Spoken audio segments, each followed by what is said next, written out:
Chapter 22. Red versus White. Rojo contra Blanco. Seguro que crees que me he enamorado locamente de los blancos y que no veo nada bueno en los indios. Bueno, eso no es verdad. Quiero a mi hermana mayor. Creo que está súper loca y es muy espontánea. Desde que se marchó me ha enviado un montón de postales preciosas de montaña.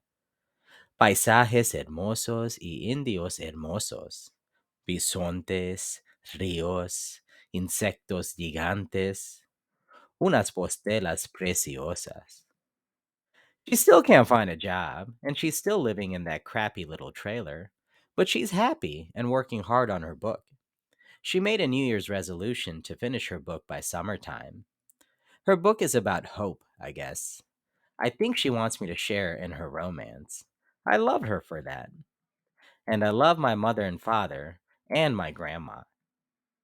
Desde que estoy en Riordan, he visto cómo los padres fenomenales educan fenomenal a sus hijos. Me he dado cuenta que mis padres no están nada mal.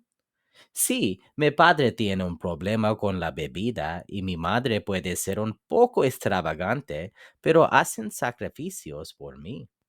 Se preocupan por mí, hablan conmigo y lo mejor de todo, me escuchan.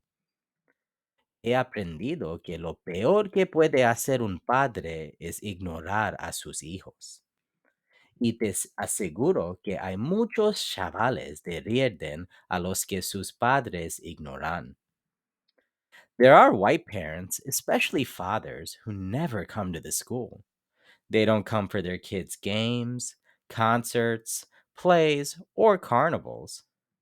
I'm friends with some white kids, and I've never met their fathers. That's absolutely freaky.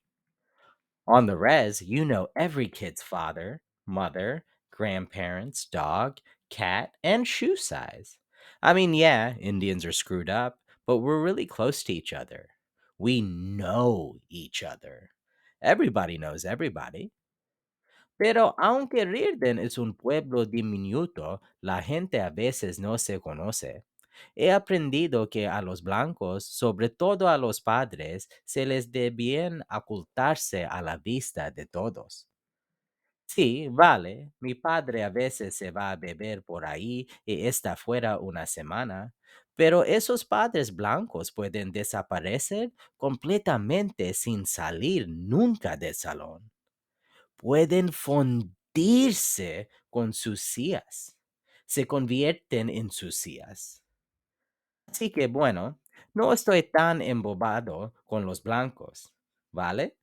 Hay un montón de tíos blancos mayores que siguen mirándome mal solo por ser indio, y muchos de ellos creen que para nada debería estar en el instituto. Soy realista, ¿vale? I've thought about these things, and maybe I haven't done enough thinking, but I've done enough to know that it's better to live in Reardon than in Welpinit. Maybe only slightly better, but from where I'm standing, slightly better is about the size of the Grand Canyon. And hey, do you want to know the very best thing about Reardon? It's Penelope, of course, and maybe Gordy. ¿Y quieres saber qué era la mejor de Welpinit? Mi abuela. Era increíble. Era la persona más increíble del mundo. ¿Quieres saber lo mejor de mi abuela? Era tolerante. Ya sé que es muy gracioso decir eso de tu abuela. Es decir, cuando la gente habla bien de sus abuelas, sobre todo de sus abuelas indias, suelen decir cosas como, mi abuela es muy sabia, o mi abuela es muy buena persona, o mi abuela lo ha visto todo. And yeah, my grandmother's smart and kind and had traveled to about 100 different Indian reservations, but that had nothing to do with her greatness. My grandmother's greatest gift was tolerance. Now, in the old days, Indians used to be forgiving of any kind of eccentricity. In fact, weird people were often celebrated. A menudo los epilípticos eran chámanes porque la gente daba por sentado que Dios hacía que los afortunados tuvieran visiones durante sus ataques. Los gays también se consideraban mágicos. Es decir, como en muchas culturas, los hombres eran goreros y las mujeres cuidaban a los demás.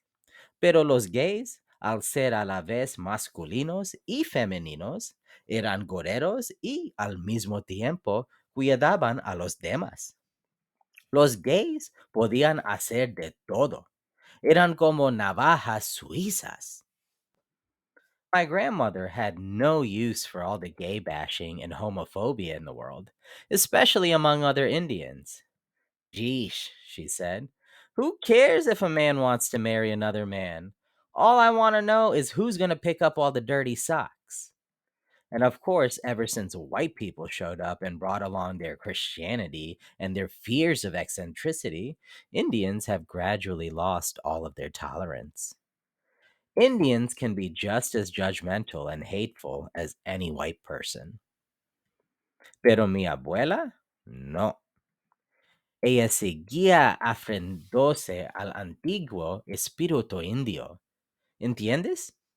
Siempre adoraba a cada nueva experiencia y a cada nueva persona exactamente de la misma manera.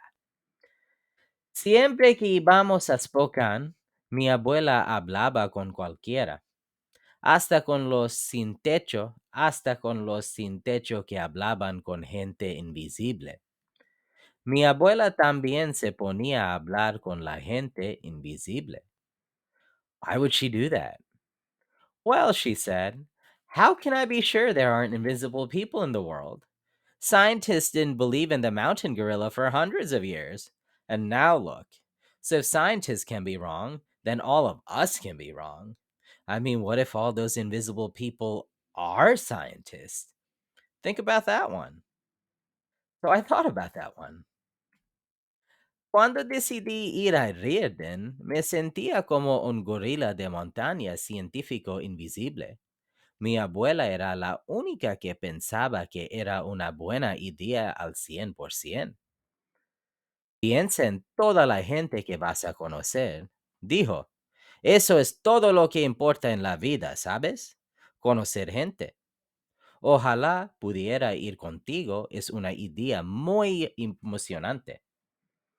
Sin duda, mi abuela había conocido a miles de indios, decenas de miles en los powwows de todo el país. Los indios de todos los powwows la conocían. Yep, my grandmother was powwow famous. Everybody loved her. She loved everybody. In fact, last week she was walking back home from a mini powwow at the Spokane Tribal Community Center when she was struck and killed by a drunk driver. Sí, has leído bien. No murió en el acto.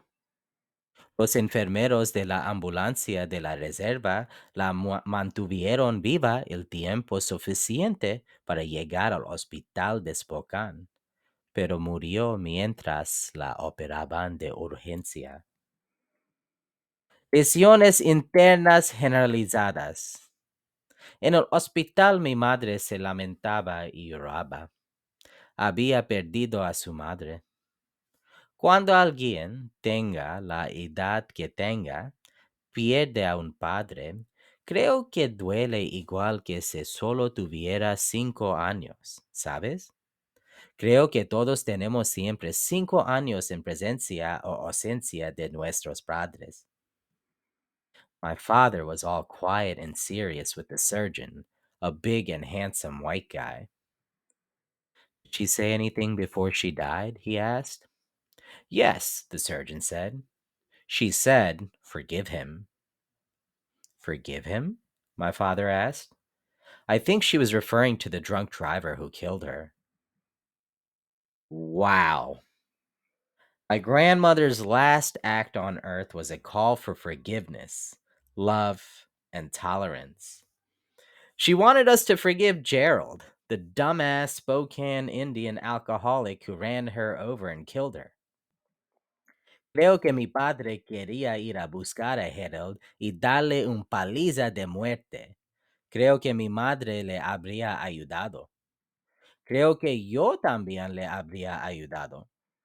Pero mi abuela quería que perdonáramos a su asesino. Incluso muerta, mi abuela era mejor persona que nosotros. La policía tribal encontró a Gerald escondido en el lago Benjamin. Le llevaron a la cárcel. And after we got back from the hospital, my father went over to see Gerald, to kill him or forgive him. I think the tribal cops might have looked the other way if my father had decided to strangle Gerald. But my father, respecting my grandmother's last wishes, left Gerald alone to the justice system, which ended up sending him to prison for 18 months. After he got out, Gerald moved to a reservation in California, and nobody ever saw him again. Pero mi familia tenía que enterrar a mi abuela. O sea, es normal enterrar a tu abuela. Se supone que los abuelos tienen que morir primero, pero se supone que tienen que morir de viejos. Se supone que tienen que morir de un ataque al corazón, o de un derrame cerebral, o de cáncer, o de Alzheimer.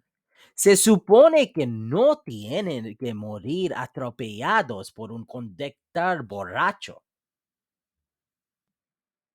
I mean, the thing is, plenty of Indians have died because they were drunk. And plenty of drunken Indians have killed other drunken Indians. But my grandmother had never drunk alcohol in her life, not one drop. That's the rarest kind of Indian in the world. I know only like 5 Indians in our whole tribe who have never drunk alcohol.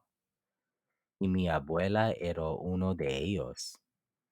El alcohol me bloquearía la vista y el oído y el tacto, solía decir. ¿Para qué iba a querer estar en el mundo si no pudiera tocarlo con todos mis sentidos intactos? Bueno, mi abuela se ha ido de este mundo y ahora está vagando por la otra vida. End of chapter 22.